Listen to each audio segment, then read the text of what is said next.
That's extra, right?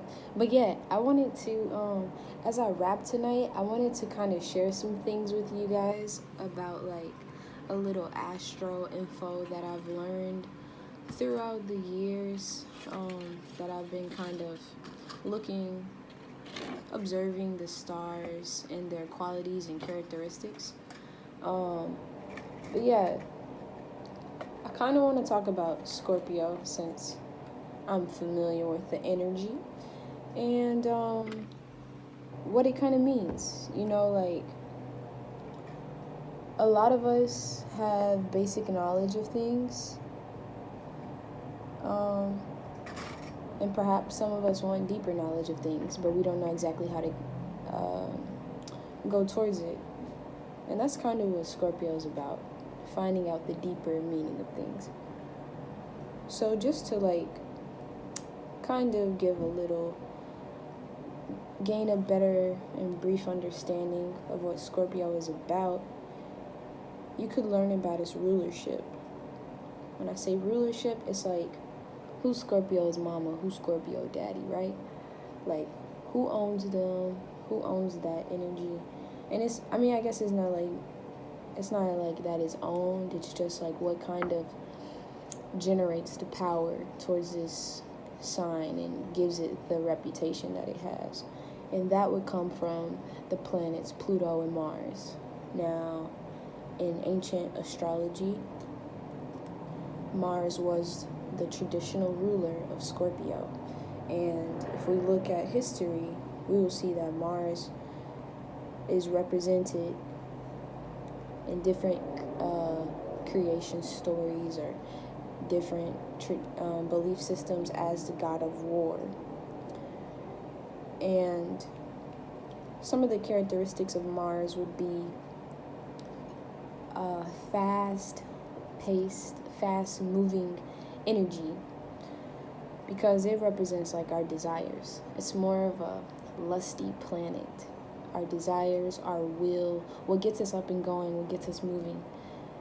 And when it deals with Scorpio, that energy, which is a fiery planet, it rules Aries as well. And Aries is definitely a fiery planet, a fiery energy. When it's in Aries, it's outward expression of that fire. But then and even if you look at the seasons, in the springtime is when we see that fiery expression. Like, you see everything sprouting forth and coming up and telling you, yo, it's a new year. Like, renewal of the earth has come. And then when we go around the zodiac wheel and we get to Scorpio, we are leaving the fall and going towards the winter, and things are getting darker. The sun's light is not shining as bright as it did, and perhaps, it is, but there's more of a veil covering at this time of the year. And when that happens, we see Mars, this fiery sign, being put into a water sign. Scorpio's a water sign, so that fire becomes encapsulated by water. And it's really cool because my friend Kiara Lynn Smith made this journal for me, and I love it. I really love this painting she did. It's magnificent. Shout out to Kiara. But you can think of this as like Mars, and that is like Pluto. Like, look, she got a mermaid down here. She got like newt or something, like stars. Like, it's so cool. So many messages within this, and I'm very thankful that she made this journal for me. You guys should check her out and order one. It's a nice hardback. It's got plenty of pages, and I need that because when I'm taking custom orders and stuff, if I don't write it down, I easily forget it. But yeah, back to Pluto and Mars, right?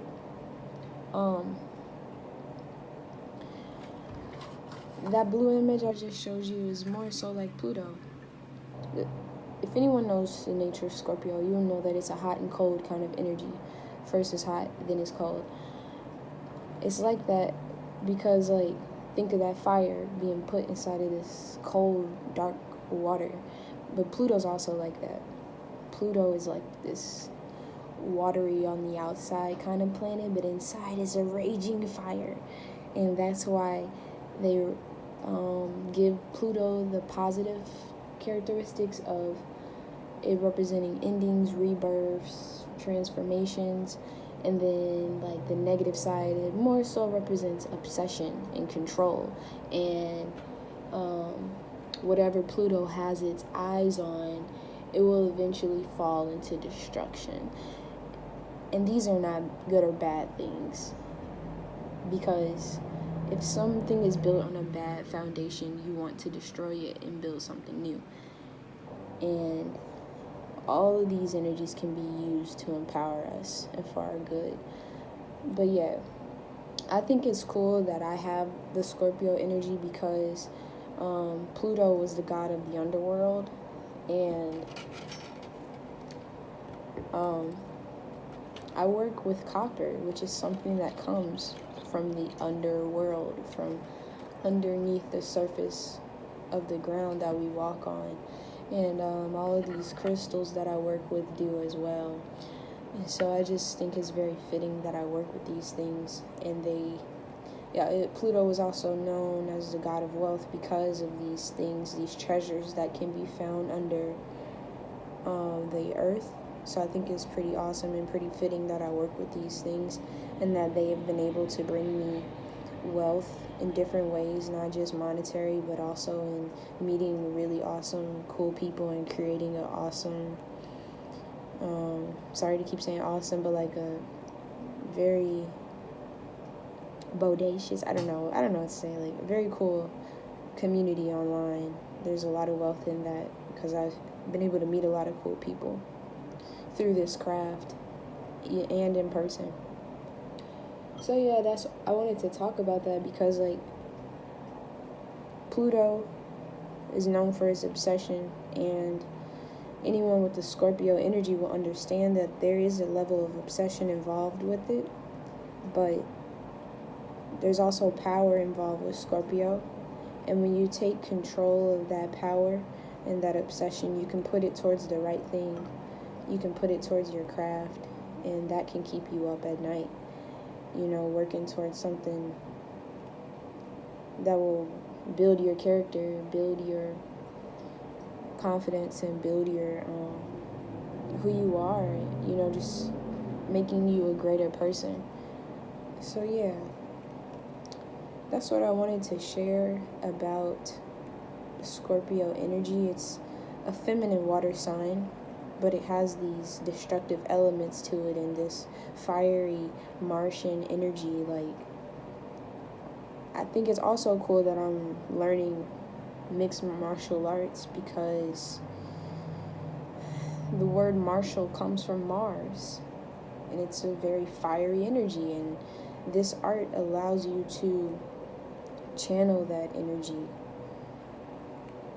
in a very self-disciplined way that allows you to use it respectfully and righteously, and not for destruction, unless you're gonna like be in a fight, like that is agreed upon, or to defend yourself.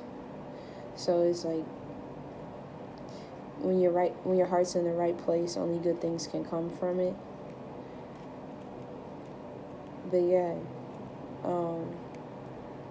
I think Scorpio energy is amazing. I think all energy is amazing. It's something we can learn from it. And the energies that we know best, we should speak on those and share our perspective with other people. And I'm going to end this video because it's about to be 10 minutes. But thanks for tuning in.